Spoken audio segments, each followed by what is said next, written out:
حدیث پڑھی ٹائم لگ جائے گا.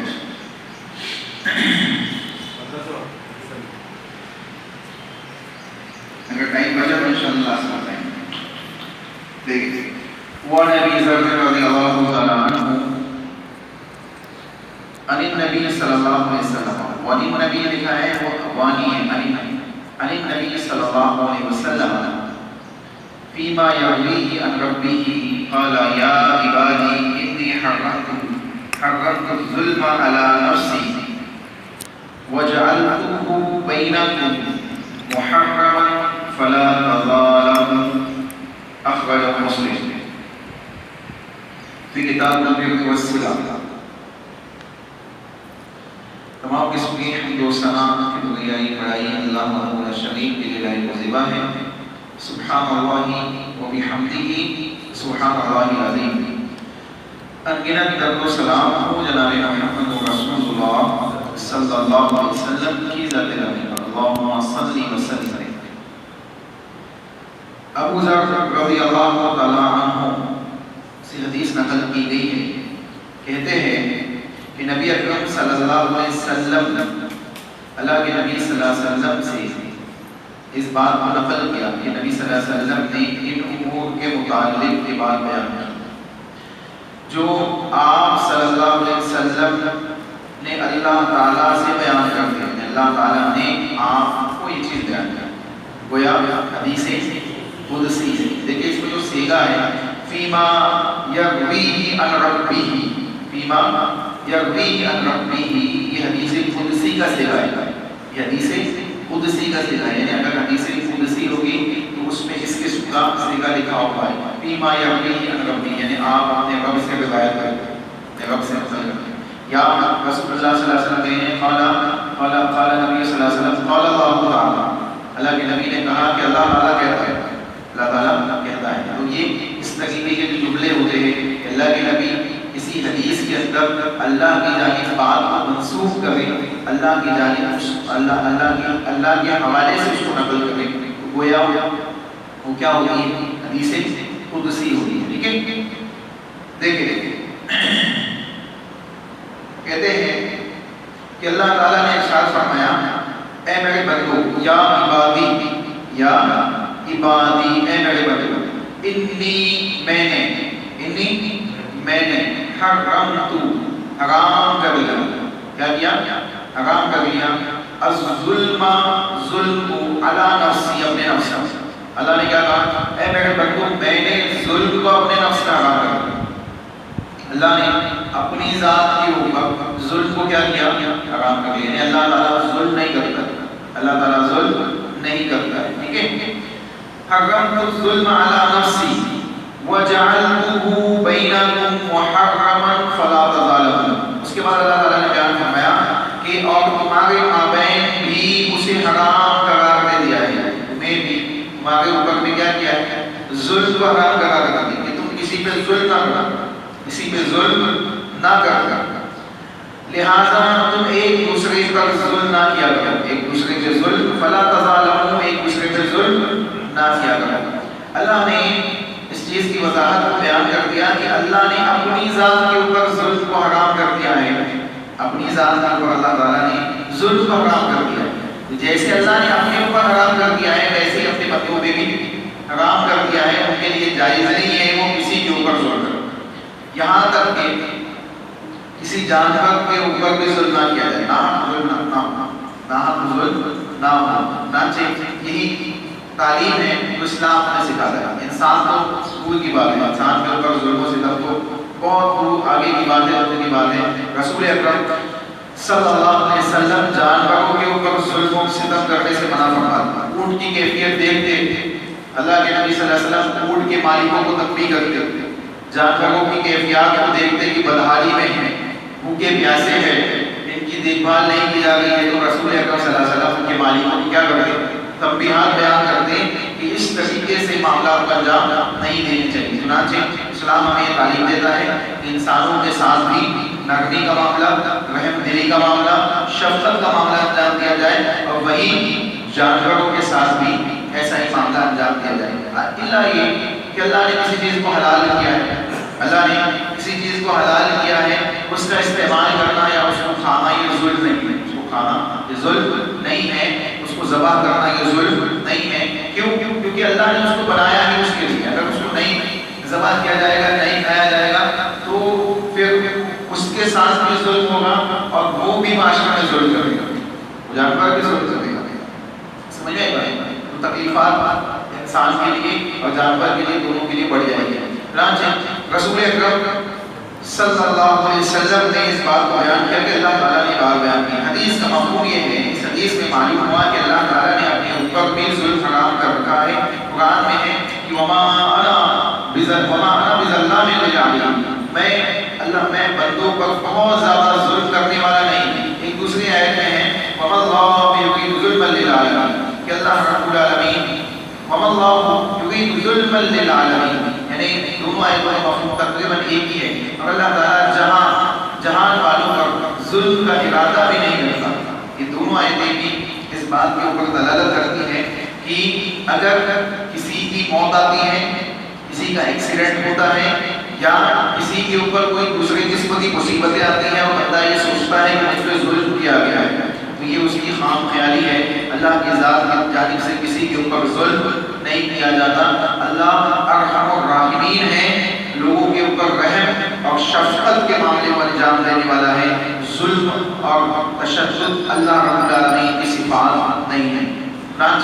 اس کے بعد اور اللہ تعالیٰ اس کے بعد بیان کیا گیا، معلوم ہوا کہ اللہ تعالیٰ کبھی کسی پر ظلم نہیں کرتا، اس لیے اللہ تعالیٰ نے تمام انسانوں پر بھی اسے حرام کرتے ہوئے فرمایا کہ جب میں ظلم نہیں کرتا ہوں تو تم کیوں کر ظلم کر سکتے ہو۔ ظلم کے متعلق مزید بیان گزشتہ حدیثوں کے اندر گزر چکا ہے۔ 1288 کے اندر بھی اس بات کی وضاحت آئی ہے۔ اس سے پہلے کی حدیث جو ہم نے پڑھی ہے، دیکھیں 1488 والی حدیث، الظلم ظلمات یوم القیامہ، یہ حدیث ہم نے پڑھی ہے، اس کے اندر بھی بات گزر چکی ہے۔ اس کے بعد کہہ رہے ہیں کہ یہ حدیث قدسی ہے۔ حدیث قدسی سے مراد وہ حدیث ہے جس میں رسول اکرم صلی اللہ علیہ وسلم اللہ تعالیٰ سے روایت کو بیان کر رہے ہیں کہ یہ اللہ تعالیٰ کا کلام ہے۔ حدیث قدسی اور قرآن میں ڈفرینس یہ ہے، دونوں کے اندر ڈفرینس یہ ہے کہ ہم قرآن کریم دیکھیں، قرآن کریم کی ہم تلاوت کرتے ہیں اور تلاوت کو انجام دیتے ہیں، اس کو حفظ کرتے ہیں، اس کو پڑھنا مقدس اور اس کو پڑھنا یعنی نیکی کا ذریعہ سمجھتے ہیں۔ حدیث قدسی عمل کیا جائے گا، اس کو حفظ کرنا، اس کی تلاوت کرنا کسی انسان کے لیے کمپلسری نہیں ہے۔ کیا کہا گیا؟ قرآن کریم کے لفظ اور معنی دونوں اللہ کی طرف سے ہوتے ہیں، دونوں اللہ کی طرف سے ہوتے ہیں، جبکہ حدیث قدسی کا معنی اللہ کی طرف سے ہوتا ہے اور لفظ رسول اکرم صلی اللہ علیہ وسلم کی زبان سے ادا ہوتا ہے، اللہ کے نبی صلی اللہ علیہ وسلم کی جانب سے ہوتے ہیں۔ اس سے یہ بات معلوم پڑتی ہے کہ اگر کوئی یہ کہے کہ میرے لیے قرآن کافی ہے، حدیث کافی نہیں، حدیث کی مجھے حاجت نہیں ہے، تو رسول اللہ صلی اللہ علیہ وسلم اللہ کے معنی کو اپنے زبان سے بیان کرتے ہیں، اللہ رب العالمین کے معنی کو اپنی زبان سے بیان کرتے ہیں۔ حدیث قدسی کی جیسے میں نے ابھی بتایا، حدیث قدسی کی ہم تلاوت نہیں کرتے ہیں، لیکن اس کو بھی اللہ رب العالمین کے یعنی اللہ رسول اکرم صلی اللہ علیہ وسلم کی زبان سے ادا ہوتا ہے۔ ادا کس کی زبان سے؟ اللہ کے نبی کی زبان سے، لیکن معنی اور مفہوم کہاں سے آیا ہے؟ اللہ رب العالمین نے اللہ کے نبی صلی اللہ علیہ وسلم کو معنی اور مفہوم بیان کیا۔ چنانچہ کی بات واضح ہوئی کہ حدیث قدسی وہ حدیث کہلائے گی کہ جو اللہ کے نبی محمد رسول اللہ صلی اللہ علیہ وسلم بیان کرے اور اللہ کے نبی کہے کہ اللہ تعالیٰ نے بیان کیا، اللہ تعالیٰ نے بیان کیا ہے، حالانکہ اللہ تعالیٰ نے اس کے الفاظ نہیں بیان کیے، رسول نے اپنی زبان سے اس کے الفاظ بیان کیا، معنی اللہ نے بیان کیا۔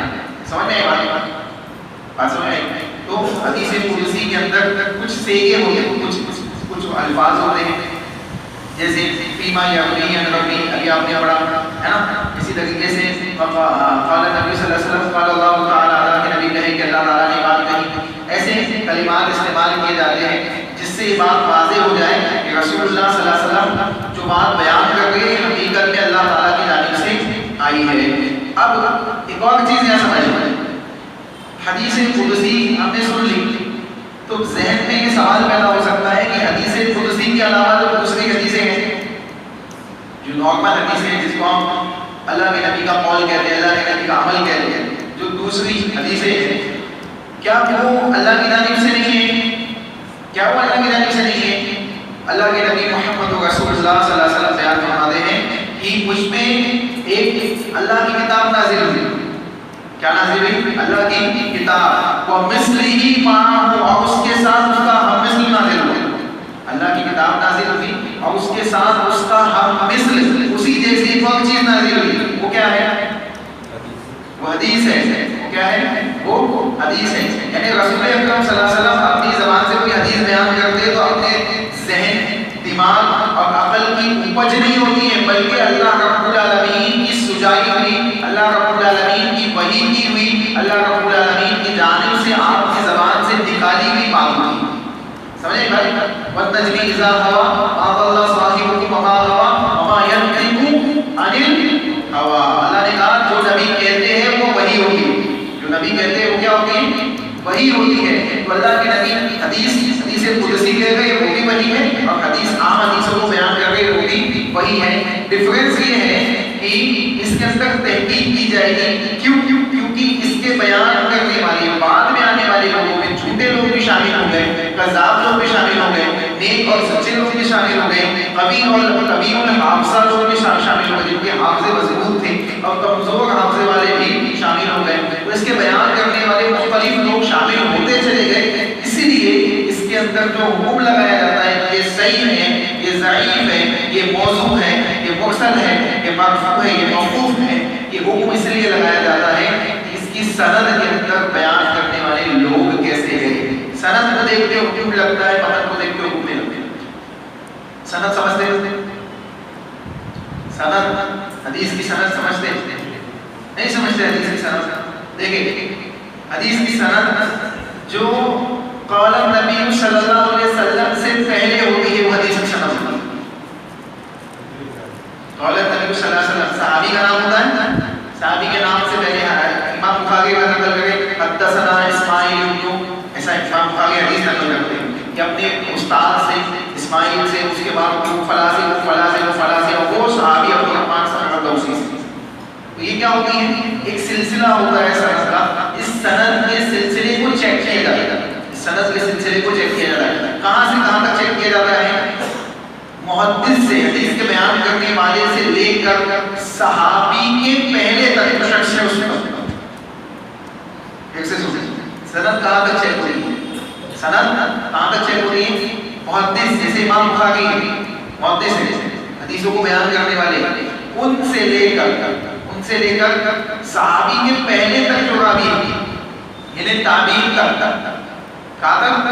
تابعین تک سند چیک کی جاتی ہے. اس کی زندگی کے احوال کیسے ہیں، یہ حدیثوں کو بیان کرنے کے سلسلے میں اس کا معمول کیسا ہے، اس کے سنتوں کے اوپر عمل کیسا ہے، اس کی زندگی جھوٹا تھا، سچا تھا، کیسا انسان تھا، وہ سند وہاں تک چیک کی جاتی ہے. صحابی کو چیک نہیں کیا جاتا. صحابی کو چیک کرنے کی اوقات نہیں ہوتی. سمجھے بات؟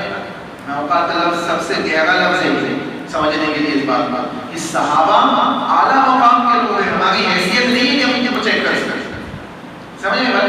تو صحابہ کو چیک نہیں کیا جاتا بلکہ تابعین تک چیک کیا جاتا ہے. کیوں؟ کیونکہ الصحابہ کلهم عدول، تمام کے تمام صحابہ عادل ہیں، تمام کے تمام صحابہ سچے ہیں، تمام کے تمام صحابہ جنتی ہیں انشاءاللہ. ان کے لیے کوئی دوسرے قسم کی بدگمانی یا اس کو نہیں رکھا جائے گا. اس لیے تابعین تک، محدثین سے لے کے تابعین تک سند چیک کی جاتی ہے. اگر سند صحیح ہے، سند صحیح ہے، اب وہ اصول حدیث کی بات ہے، میں اس کو سمجھاتے جاؤں گا، وہ آگے بڑھتے چلے جائیں گے، وہ آگے چلی جائے گی بات.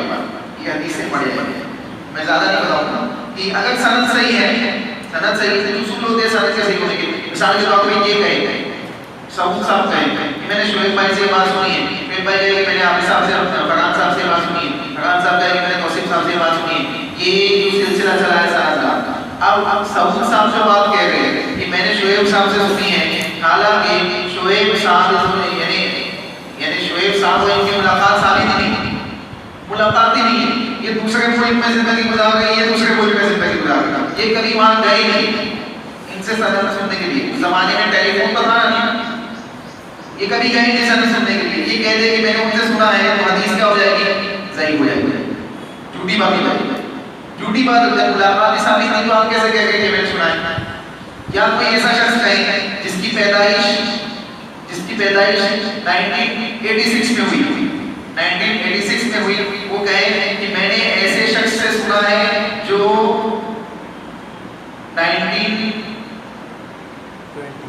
یعنی اس سے پہلے نہیں کیا، اور میں نے 1940 میں ہوئی، 1940 میں جس کی پیدائش ہوئی ہے 1980 میں پکڑ لی، 86 میں شخص پیدا ہوا، وہ کہے کہ 1980 میں جو شخص موجود تھا میں نے اس سے حدیث سنی ہے. صحیح ہوگی بھائی، اس کی موجودگی کے وقت آپ پیدا ہی نہیں ہوئے تھے. سمجھ رہے ہیں؟ اس کی موجودگی کے وقت آپ پیدا ہی نہیں ہوئے تھے، آپ کیسے کہتے کہ میں نے اس سے حدیث سنی ہے؟ تو ضعیف ہو جاتی ہے. تو یہ اصول و ضوابط ہوتے ہیں، اس کو اہل علم چیک کرتے ہیں، ان چیزوں کو چیک کرتے ہیں کہ پیدا کب ہوا، وفات کب پائی، اس بیچ میں ان دونوں کی ملاقات ہوئی نہیں ہوئی، حدیث سنی نہیں سنی، اتنی گہرائی سے چیک اپ ہوتا ہے. اس کے بعد حکم لگایا جاتا ہے صحیح ہے، اس کے بعد حکم لگایا جاتا ہے ضعیف ہے. اب لوگ کہتے ہیں کہ ہم آپ نے کہتے ہیں کہ ایسا سوال کر جب ہم کہتے ہیں کہ آگ مارنے میں کسی کے پیچھے مت چلو، لوگ کیا کہتے ہیں آپ نے خود کیا تحقیق کی، آپ نے تو پیچھے چل رہے. ہم کہتے ہیں کہ ہم حدیثوں کے اصول و ضوابط کو جو اہل علم نے بیان کیے ہیں اس کے پیچھے چل رہے ہیں. ہم شخصیت کے پیچھے نہیں چل رہے، ہم شخصیت کے پیچھے نہیں چل رہے. آج بھی اگر کوئی محدث کھڑے ہو کے کہے کہ اس حدیث کے اندر یہ مسئلہ ہے، یہ ضعیف ہے، اس کی سند کے اندر یہ بگاڑ موجود ہے، اور وہ اس کو ثابت کر دے تو ہم وہ حدیث کے اوپر اگر ہمارا عمل ہی نہ ہو اس کو چھوڑنے کے لیے تیار ہیں. یہ اصول ہوتا ہے، یہ اصول ہوتا ہے. تو شریعت کے اندر تجدید موجود ہے، قیامت تک کے لیے اس کے اندر تحقیقات ہوتے رہے گی اور اس کی تحقیقات چلتی چلی جائے گی. کئی حدیثیں آپ نے سنی ہوگی، پہلے سنتے تھے کہ ہاں یہ حدیث عمل ہوگا، صحیح ہے صحیح ہے، بعد میں اہل علم نے کہا کہ نہیں یہ صحیح نہیں، ضعیف ہے، صحیح نہیں ہے، ضعیف ہے. کئی ایسی چیزیں آتی ہیں اور تحقیقات چلتی ہیں اور وہ ہوتے ہوئے گی. چنانچہ یہ بات سمجھنے کے لیے کہاں سے آئی یہ بات، کہاں سے کہاں پہنچاتے جاؤ گے؟ حدیث قدسی سے. ہاں سمجھ آ گئی بات. اب دیکھیں دوسری حدیث، ایک حدیث کے اندر آدھا گھنٹہ لیکن کیسے کام چلے گا. دیکھیے ان عبد الرحمن صاحب دوسی رضی اللہ تعالی عنہ ان النبي صلی اللہ علیہ وسلم قال اتدرون ما الغیبہ قالوا اللہ ورسولہ اعلم قال ذکرک اخاک بما یکرہ قیل افرأیت ان کان فی اخی ما اقول قال ان کان فیہ ما تقول فقد اغتبته، یعنی وہی غیبہ ہے. ٹھیک ہے. وَإِن لَمْ يَكُنْ فِيهِ فَقَدْ بَهَتَّهُ رواه مسلم اخرجہ مسلم. عبد الرحمن صاحب دوسی رضی اللہ عنہ کہتے ہیں کہ اللہ کے نبی صلی اللہ علیہ وسلم نے ارشاد فرمایا، صحابہ اکرام رضی اللہ عنہم اجمعین کو بیان کیا، کیا تم جانتے ہو کہ غیبت کیا ہے؟ کیا تم جانتے ہو کہ غیبت کیا ہے؟ انہوں نے عرض کیا اللہ اس کے رسول ہی بہتر جانتے ہیں، اللہ اس کے رسول ہی بہتر جانتے ہیں. آپ نے ارشاد فرمایا آپ صلی اللہ علیہ وسلم نے ارشاد فرمایا تیرا ایسی چیز کے ساتھ اپنے بھائی کا ذکر کرنا، اپنے کسی بھائی کا ذکر کرنا کسی ایسی چیز کے ساتھ، کسی ایسی چیز کے ساتھ، کسی ایسے عمل کے ساتھ، کسی ایسی صفت کے ساتھ جو وہ پسند نہ کرے، جو وہ پسند نہ کرے، اس کو پسند نہ ہو کہ اس بات کا ذکر کیا جائے، اس کے پیچھے یا اس کے اندر یہ چیز موجود ہے اور اس کو ذکر کیا جائے، اس کو پسند نہ ہو. ٹھیک ہے. اس کو کیا کہا جائے گا؟ کیا کہا جائے گا؟ غیبت.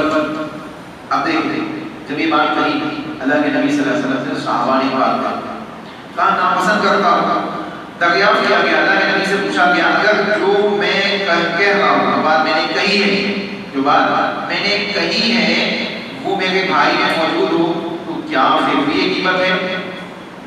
اگر موجود ہے کیا پھر بھی غیبت ہے؟ سمجھے بات؟ تو اللہ کے نبی کا موجود ہے تبھی تو غیبت ہے، موجود ہے تبھی غیبت، اور موجود نہیں ہے تو کیا ہے؟ بہتان ہے۔ موجود ہے تبھی غیبت ہے، موجود نہیں ہے تو بہتان ہے۔ یعنی کسی کے اندر کوئی قباحت ہے، کوئی بری صفت ہے، کوئی ایسا عمل ہے جس کو وہ پسند نہیں کرتا ہے کہ یہ لوگوں کے سامنے بیان کیا جائے، تو اگر ایسی چیز کو کوئی دوسرا بیان کرتا ہے تو کیا ہو جائے گا؟ غیبت ہو جائے گی، کسی کی برائی پیش کرتا ہے۔ سمجھ آئی بات؟ کیا ہو جائے گا؟ غیبت ہو جائے گا۔ اور اگر موجود نہیں ہے، آپ ایڈیشنل چیزیں اپنی طرف سے لگا کے، نمک مرچی لگا کے اس کو بیان کر رہے ہیں تو کیا ہو جائے گا؟ بہتان ہو جائے گا، بہتان ہو جائے گا۔ دونوں ہی بڑے گناہ ہیں، دونوں ہی گناہ کیسے ہیں؟ بڑے گناہ ہیں۔ دونوں کی سخت وعید کتاب و سنت کے اندر، کتاب و سنت کے اندر بیان کی گئی۔ ٹھیک ہے، تو جانتے ہوئے سمجھ ماشاءاللہ جاگ رہا ہے، مطلب میں سب کو کہتا ہوں۔ دیکھیے تو کیا کہا اللہ کے نبی صلی اللہ علیہ وسلم نے کہ اگر اس کے اندر موجود ہے تو کیا ہے؟ غیبت ہے۔ اچھا، اب موجود ہے تو کیا ہم پیش نہیں کر سکتے؟ پیش کر سکتے، لیکن اصلاح کی نیت سے اس کے پاس، جس کی غلطی ہے اس کے پاس آئیے اور اس سے کہیے کہ آپ کی یہ غلطی ہے، آپ اس کو صحیح کریے، اس کو پیار محبت سے سمجھائیے۔ میری غلطی کوئی ہے، آپ جا کے کسی دوسرے سے کہیں گے، کسی تیسرے سے کہیں گے، کسی چوتھے سے کہیں گے، اور وہ مستق بات آئیں گی تو میں بھی آپ سے خوش نہیں ہوگا، نہیں ہوگا۔ ایک تو میرے اور آپ کے درمیان بدگمانیاں بھی پیدا ہو سکتی ہیں، حسد پیدا ہو سکتا ہے، اور مختلف قسم کے معاملات پیدا ہو سکتے ہیں، اور دوسرا آپ لوگوں کے ذہن و دماغ کو خراب کر رہے ہیں، ایک مسلمان کی عزت کو چھاڑ کر رہے ہیں، اس کو اللہ پسند نہیں کرتا۔ اللہ کے نبی صلی اللہ علیہ وسلم نے کیا بیان فرمایا؟ حجۃ الوداع کے خطبے کو پڑھیے، اللہ کے نبی نے بیان فرمایا مسلمان کا مال، اس کا خون، اس کی عزت دوسرے مسلمان کے اوپر حرام کر دی گئی، دوسرے مسلمان کے اوپر حرام کر دی گئی۔ اللہ، تو کیا کرنا چاہیے؟ غیبت کرنی چاہیے؟ نہیں کرنی چاہیے؟ کنفیوز کیوں ہو؟ سب بولو نا، نہیں کرنی چاہیے۔ ہاں، ایک دو لوگ بول کے باقی ایسا لگ رہا ہے کسی کو سمجھ نہیں آیا۔ غیبت، بہتان لگانا چاہیے؟ نہیں لگانا چاہیے۔ ہاں، بہتان اور غیبت نہیں، اس کے معاملات سے اپنے آپ کو بچانا چاہیے۔ ٹھیک ہے، دیکھیں یہاں حدیث سمجھ میں نہیں آتا ہے؟ دیکھیں کہتے ہیں اس حدیث میں غیبت اور بہتان کا ذکر ہے، غیبت کی حکمت اور اس کے کبیرہ گناہ ہونے پر اجماع ہے۔ میں نے کہا نا بڑے گناہ، کبیرہ گناہ۔ کیوں؟ کیا کہا اللہ تعالیٰ نے کہ اگر کسی بھائی کی غیبت کرتے ہو تو اپنے مردہ بھائی کا گوشت کھاتے ہو۔ کیا مثال ہے اس کی؟ جیسے اپنے مردہ بھائی کی کوئی کسی بھائی کا گوشت کھانا پسند کریں گے، ذبح کرنے کے بعد نہیں کھا سکتے، مردہ کیسے کریں گے؟ سوچ نہیں سکتا انسان بھائی کا گوشت کھانا سوچ سکتا؟ تو اللہ نے اتنا قوی عمل بتایا کہ جیسے انسان اپنے مردہ بھائی کا گوشت کھا رہا ہو۔ ٹھیک ہے،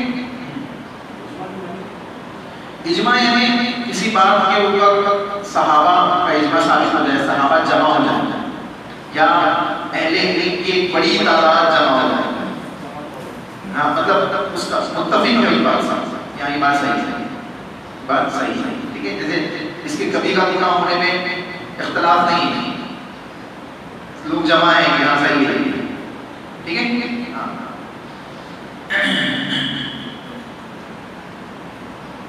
دیکھیں کہتے ہیں امام قرطبی نے نقل فرمایا کہ قرآن میں اللہ تعالیٰ نے غیبت سے منع کرتے ہوئے اسے اپنے مردہ بھائی کا گوشت کھانے سے تشبیہ دی ہے، کیونکہ جیسے مردہ کا گوشت کھایا جائے تو وہ اپنا دفاع نہیں کر سکتا، اسی طریقے سے جب اپنے بھائی کی غیبت کی جائے اور اس کی عزت پر حملہ کیا جائے تو وہ بھی اپنا دفاع نہیں کر سکتا، اپنا دفاع نہیں کر سکتا۔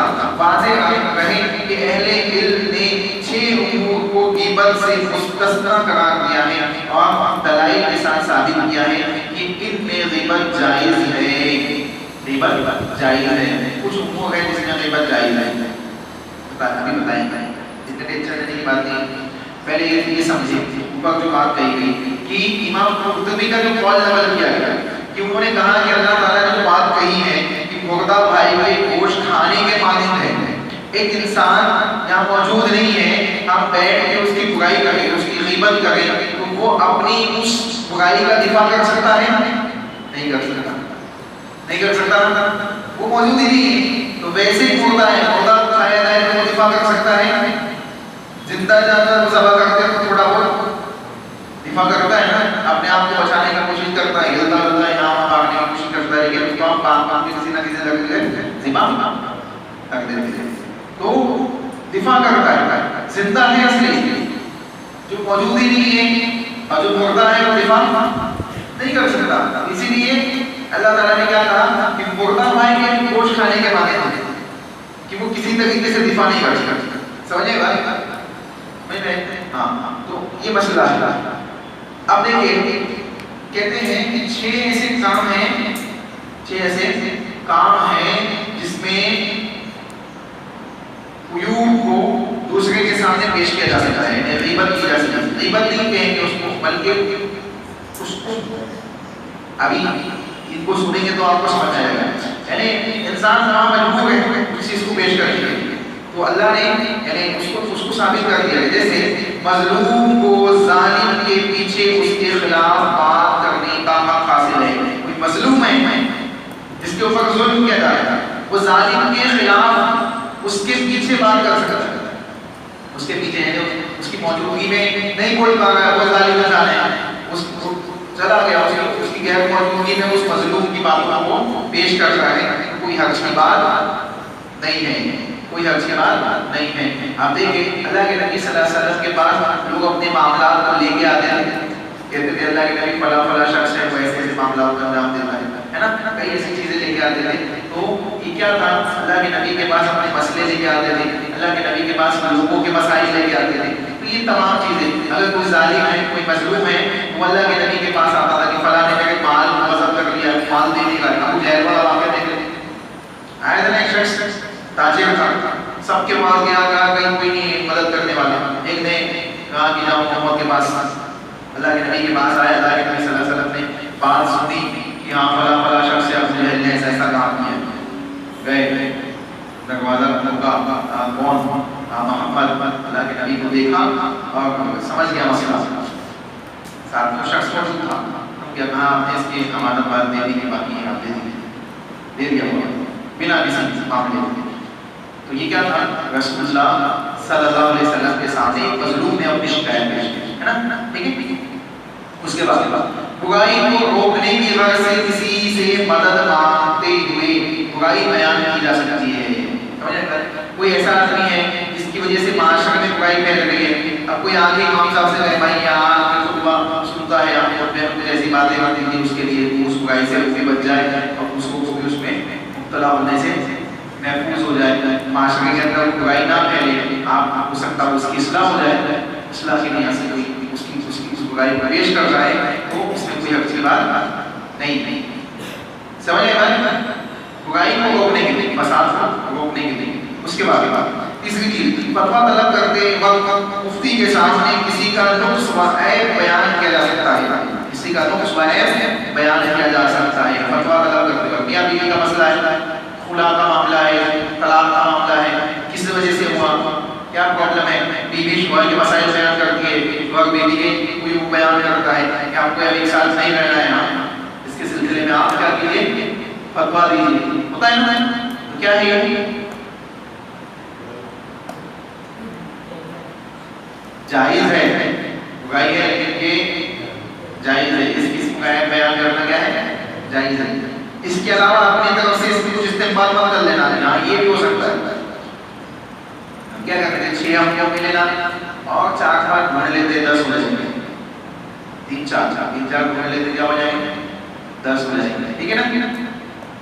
ٹاپ 10 ہے جس میں برائی کی جا سکتی ہے. ایسا مت کرنا 6 ہے تو 6 ہے تو ہاں سب کتنے ہیں؟ 6 قسم کے معاملات ہیں جس میں برائی کرنا جائز ہے. دیکھیں اس کے بعد مسلمانوں کو کسی شخص میں شر سے بچانے کے لیے اس کی برائی بیان کرنا درست ہے.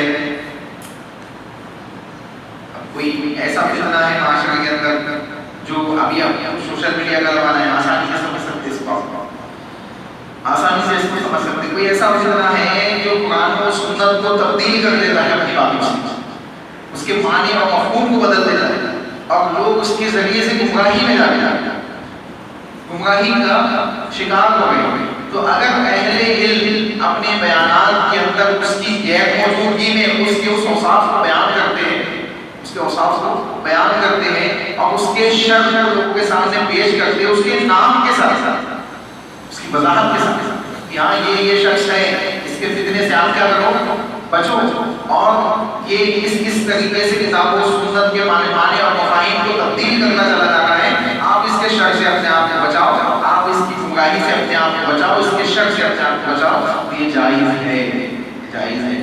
سمجھ رہے بات؟ یہ کیا ہے؟ جائز ہے. اللہ کے نبی محمد رسول اللہ صلی اللہ علیہ وسلم، اللہ کے نبی صلی اللہ علیہ وسلم اور صحابہ اکرام رضی اللہ عنہم اجمعین کے زمانے کا جائزہ لیں تو اللہ کے نبی صلی اللہ علیہ وسلم پورے قسم کے لوگوں سے معاشرے کے اندر جو فسادات پھیلتے تھے اس کا دفاع کرنے کے لیے اولین جلد سے جلد اس کا دفاع کرنے کی کیا کرتے تھے؟ کوشش کرتے تھے. تو یہ جائز ہے. ایک ہے اگر شاغر کی رائے سے لوگ بات سمجھ جائیں تو کافی ہے، لیکن اگر شاغر کی رائے سے بات نہ سمجھے تو وضاحت بھی ہونی چاہیے. سمجھنے کے بعد دونوں قسم کے معاملات ہونے چاہیے. یہ کہہ دیتے کچھ علماء وضاحت کے ساتھ بیان کرنے والے اور کوئی شاغر کی رائے سے بیان کرنے والے، دونوں قسم کے معاملات ہو جاتے ہیں. سمجھنے کے بعد جہاں جیسا معاملہ وہاں ویسا کام. اس کے بعد پانچویں قسم، جو شخص اعلانیہ فسق فجور کا ارتکاب کرے اور اپنے جرم کو چھپانے کی ضرورت ہی محسوس نہ کرے، اس کا جو بیان کیا جا سکتا ہے کلم گناہ کرنے والا، گناہ کرنے والا، اور کوئی شرمندگی نہیں ہے، کوئی چھپانے کا احساس ہی نہیں ہے. تو ایسے شخص کا گناہ لوگوں کے سامنے پیش کیا جا سکتا ہے. بھائی دیکھو، اس سے اپنے بچوں کو، اپنے نوجوانوں کو اس سے دور رکھو، اس کی صحبت اچھی نہیں ہے، اس سے اپنے بچوں کو، اپنے گھر والوں کو، اپنے آپ کو بچاؤ. کیوں؟ کیونکہ ممکن ہے کہ بری صحبت کی وجہ سے تمہارا معاملہ اسی کے ساتھ ہو جائے.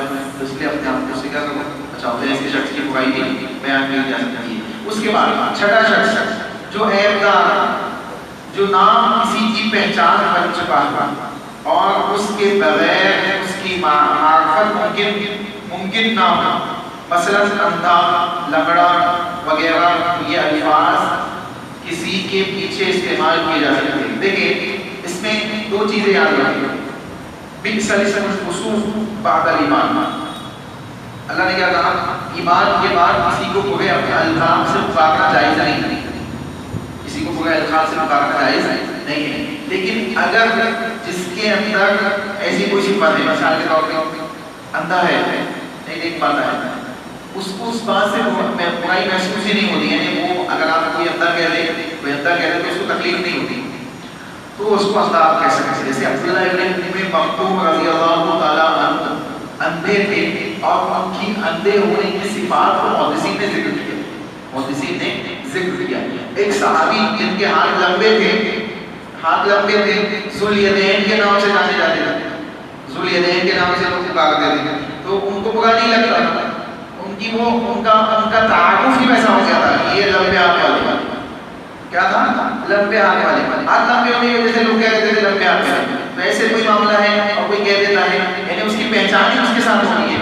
مثال کے طور پہ ایک ہی نام کے 2-3 لوگ ہیں تو اس کا نام لیا جائے بھائی فلاں توصیف ہے، فلاں توصیف ہے، آپ کو فلاں اس کی صفت یہ ہے، اس کی صفت یہ ہے. میں اپنا نام اس لیے لے رہا ہوں کہ میرے نام کے 2-3 ہیں تو اس کی صفت یہ ہے. تو اب آپ نے صفت بیان کر کے وضاحت کر دی، صفت بیان کر کے وضاحت کر دی کہ یہ وہ صفت والا، وہ فلاں جو ہے وہ مولانا ہے، وہ فلاں جو ہے وہ کام کرتے ہیں، فلاں جو ہے وہ کام کرتے ہیں.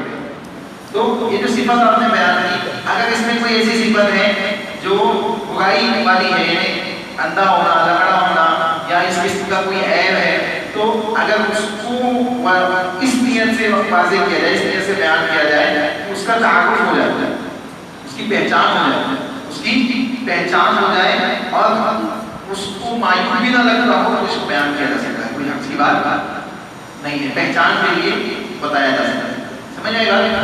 صحابہ نے ذواليدین کے نام سے، اسی طریقے سے ایک لنگڑے کے ذکر آتا ہے حدیث کے اندر، ایک لنگڑے شخص آئے، ایسے معاملات حدیثوں کے اندر ہمیں ملتے ہیں. اندھا اور ایسے ہم اس کو دیکھ سکتے ہیں. ٹھیک ہے. کالی کلوڑی حبشی لوڑی اللہ کے نبی کے پاس آئی، کہا اللہ کے نبی مجھے پیٹ کی بیماری ہے نا، تو ایسے معاملات ہو سکتے ہیں. سمجھ آئے بات؟ نہیں آئی ہے ایسا ہوتا آگے کتنے قسم کے معاملات ہیں جس میں گواہی کرنا جائز ہے؟ 10 6 پکا. دیکھیں آگے وَأَنْهُ وَنَبُ الرحمن صخر الدوسی رضی اللہ تعالیٰ عنہ سے کون مراد ہے؟ کون ہے؟ اس کون ہے تو اس سے پہلے حدیث میں ابو ہریرہ رضی اللہ عنہ کہتے ہیں قال قال رسول اللہ صلی اللہ علیہ وسلم لا تحاسبوا ولا تناجشوا ولا تباغضوا ولا تدابروا ولا بيعوا بعضكم على بعض وكونوا عباد الله اخوانا المسلم واخو المسلم لا يظلم ولا يخذل ولا يحقر التقوى هاهنا ويشيخ الى صدره 3 مرات بحسب امرئ من الشر ان يحقر اخاه المسلم كل المسلم وفي رواية المسلم حرام دمه وماله وعرضه أخرجه مسلم. آگے یہ سمجھیں آپ کے تھوڑا سمجھ میں کتنے پیج باقی آپ کی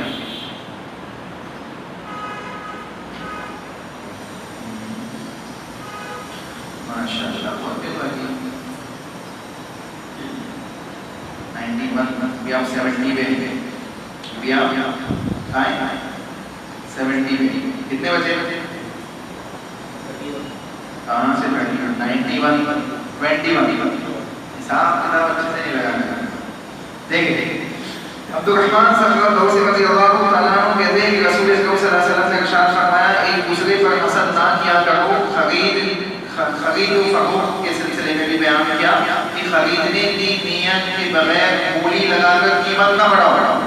ایک انسان نیلامی میں گیا ہے اور نیت کچھ نہیں ہے، خریدنا کچھ نہیں ہے، بس بولی لگانے میں بیٹھا ہے. پتہ نہ بٹھا دیتے 5 بولی لگانے کے لیے، قیمت بڑھانے کے لیے، تو یہ حرام کام ہے، جائز نہیں ہے.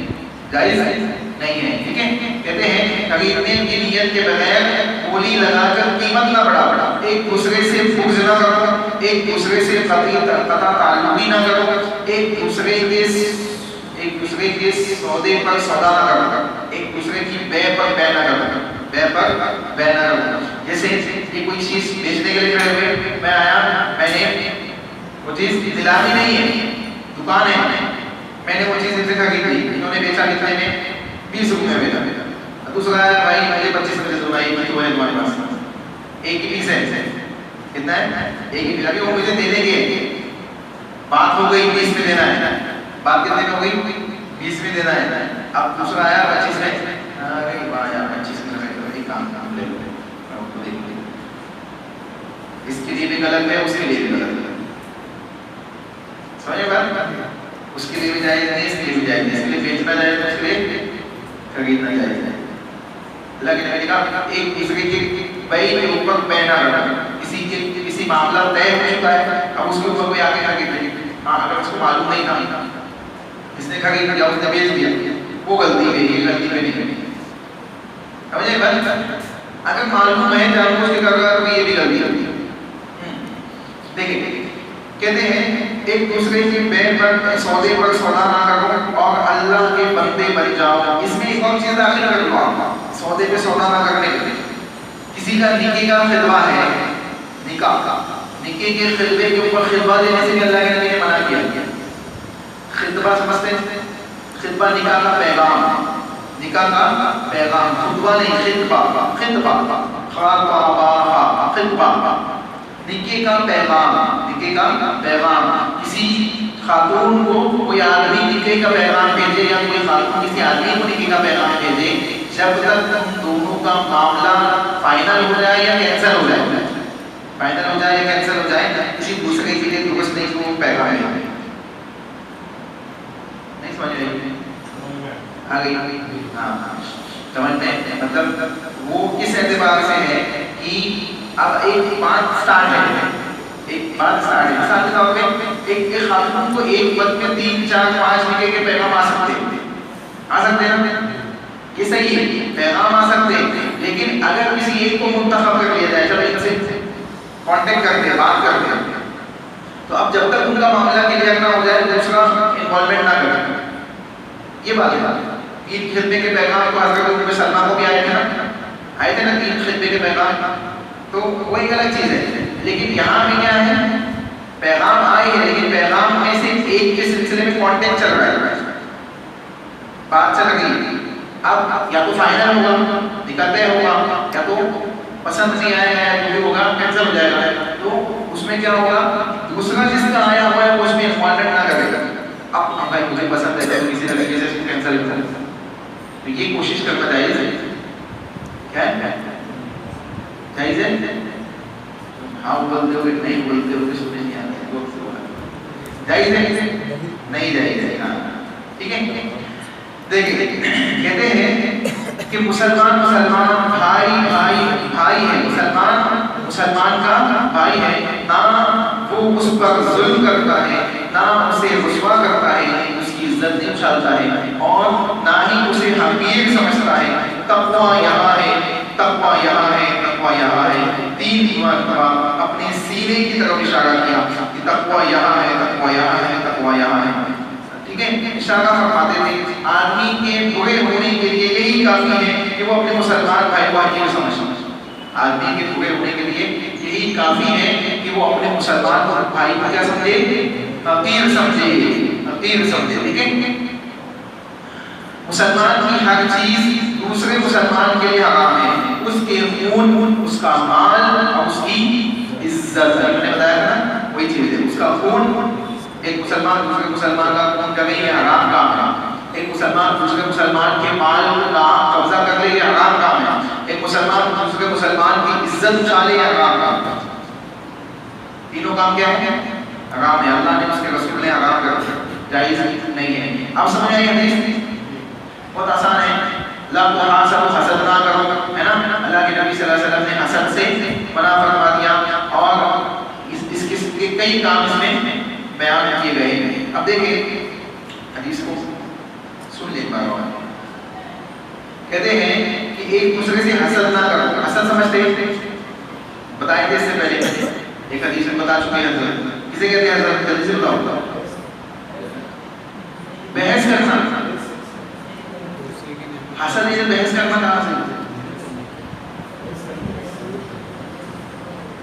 دوسرے کی نعمت کو دیکھ کر یہ حسد کرنا کہ اس کی ختم ہو کے میرے پاس آ جائے، یا میرے پاس نہیں بھی آئے تو اس کے پاس سے ختم ہو جائے.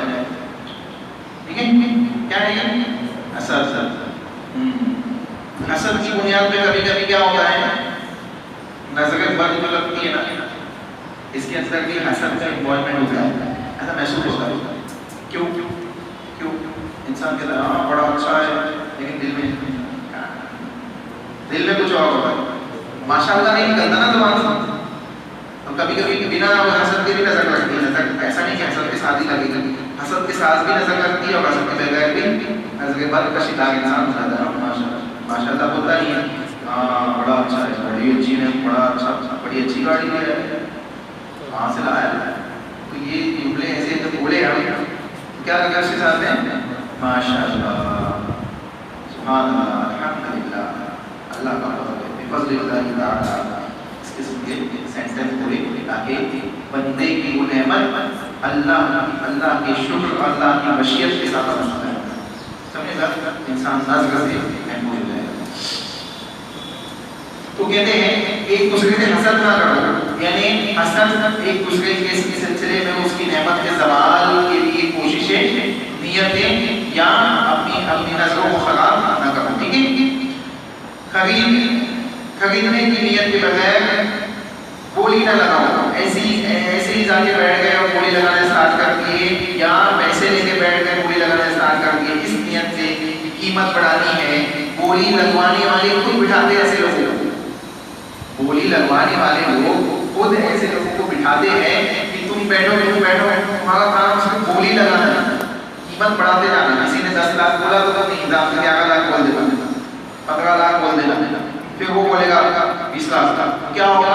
قیمت بڑھتی چلی جائے گی اور آخر میں فائنل ایک اچھی خاصی رقم ہو جائے گی. تو ایسے لوگوں کا بیٹھنا جائز نہیں. بیٹھنا مطلب ایسے لوگوں کے بیٹھ کے بولی لگانا جائز نہیں ہے.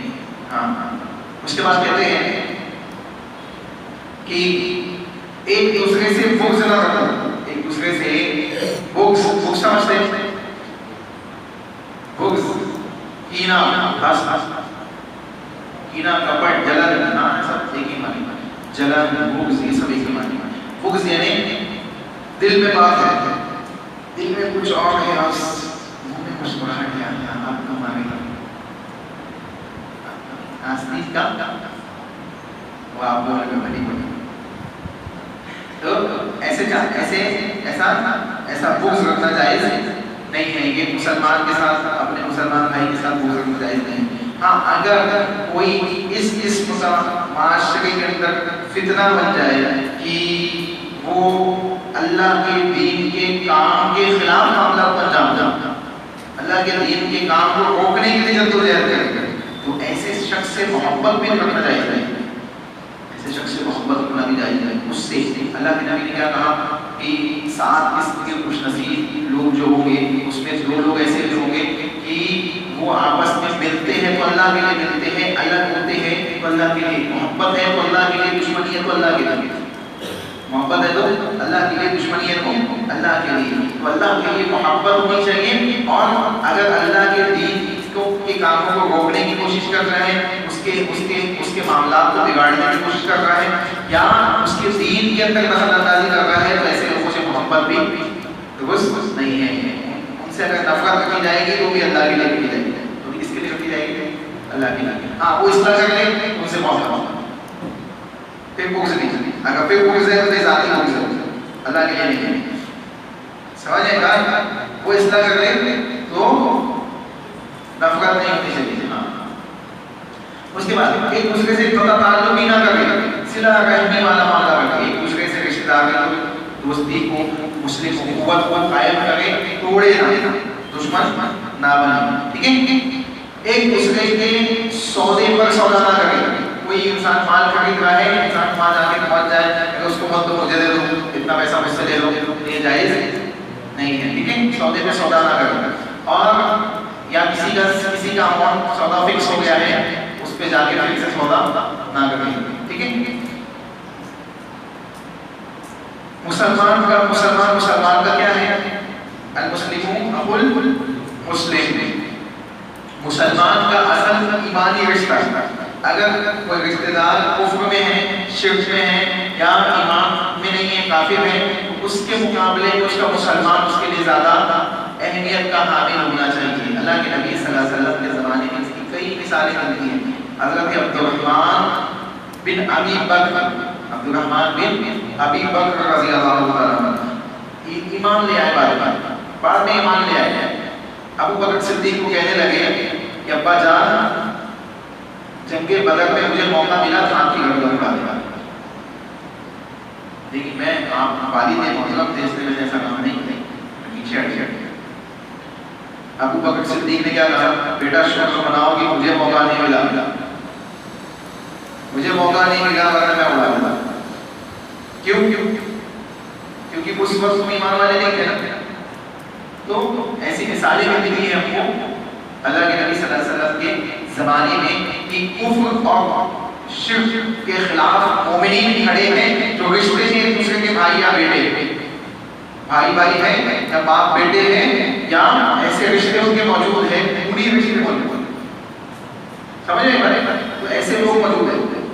تو پھر بھی وہ ایک دوسرے کے مد مقابل کھڑے ہیں. کیوں کھڑے ہیں؟ ایمان اور کفر کی جنگ کر رہے ہیں. تو جب ایسا معاملہ ہے تو کفر کو محبوب نہ رکھا جائے بلکہ اس کو محبوب رکھا جائے. ایمان کو ایمانی بھائیوں کی محبوب رکھا جائے. سمجھ آئے؟ المسلم و المسلم، ایک مسلمان دوسرے مسلمان کا کیا ہے؟ بھائی ہے. نہ تو اس پہ ظلم کیا جائے گا. اس پہ ظلم کرنا کسی مسلمان مسلمان پہ ظلم نہیں کرے گا. دوسرے پہ ظلم کر سکتا ہے؟ نہیں. مسلمان مسلمان پہ ظلم نہیں کرے گا مطلب یہ ہے کہ اس کا مطلب یہ نہیں کہ دوسرے پہ ظلم کر سکتا ہے. دوسرے پہ بھی ظلم نہیں کرے گا. ظلم کرنا جائز نہیں ہے. ابھی حدیث میں پڑھا تھا ہم نے. ہاں. نہ اسے رسوا کرے گا، اس کی عزت نہیں اچھالے گا، اس کی عزت نہیں اچھالے گا، اور نہ ہی اسے حقیر سمجھے گا، کم تر ذلیل سمجھے گا. کیسے پھٹے پرانے کپڑے پہن کے آ گیا ہم لوگوں کے پاس آگے بیٹھ گئے. کہاں سے آئے تھے؟ تکبر اور گھمنڈ لوگ ایسا کہتے ہیں نا. ایسا کہنا کسی مسلمان کو جائز نہیں ہے. ایسا حقیر سمجھنا کسی مسلمان کو جائز ہے. ہر ایک کو اللہ نے تبارک اللہ احسن الخالقین، سب سے بہترین تخلیق انسان کو اللہ نے پیدا کیا ہے، اور ان کی اپنی اپنی عزت ہے، اپنا اپنا مقام و مرتبہ ہے. ٹھیک ہے. کسی کو ذلیل کرنا، کسی کو حقیر کرنا یہ جائز نہیں ہے. اللہ کے نزدیک محبوب وہ ہے جو تقوی میں بڑا ہوگا. تقوی کے اعتبار سے جتنا بڑا ہے اتنا اللہ کے نزدیک کیا ہے؟ محبوب ہے. سمجھے بات؟ ہمارے نزدیک مال و دولت کے اعتبار سے ہو سکتا ہے کہ اللہ کے نزدیک مال و دولت کے اعتبار سے نہیں ہے، شکل و صورت کے اعتبار سے نہیں ہے، کالا گورا سفید عربی عربی اجمی کوئی ویلیو نہیں ہے. سب ایک ہے، سب ایک ہے. کسی کو حقیق نہیں سمجھا جائے گا. کوئی عربی اجمی کو حقیق سمجھتا ہے یا کوئی اجمی عربی کو حقیق سمجھتا ہے تو جائز نہیں. عربی اجمی سمجھتا ہے. ہاں. اجمی جو عرب والے نہیں ہیں اور عربی جو عرب والے ہیں، عرب والوں کے علاوہ نہیں ایسا اجمی ان کے نزدیک ہے نا. ٹھیک ہے.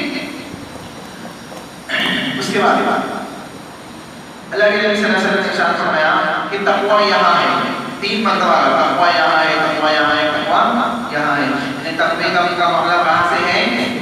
دل سے ہے. سینے کی طرف اللہ کے نبی نے اشارہ کیا اور کہا کہ یہاں تقوی موجود ہے. ٹھیک ہے. اس کے بعد مسلمان کے سلسلے میں اور یہ ہو گیا مسلمان کی ہر چیز دوسرے مسلمان کے لیے حرام ہے. کوئی مسلمان کسی مسلمان کے مال پر ناجائز قبضہ نہ کرے، کوئی مسلمان کسی مسلمان کا ناجائز خون نہ بہائے، کوئی مسلمان کسی مسلمان کی عزت کو نہ اچھالے.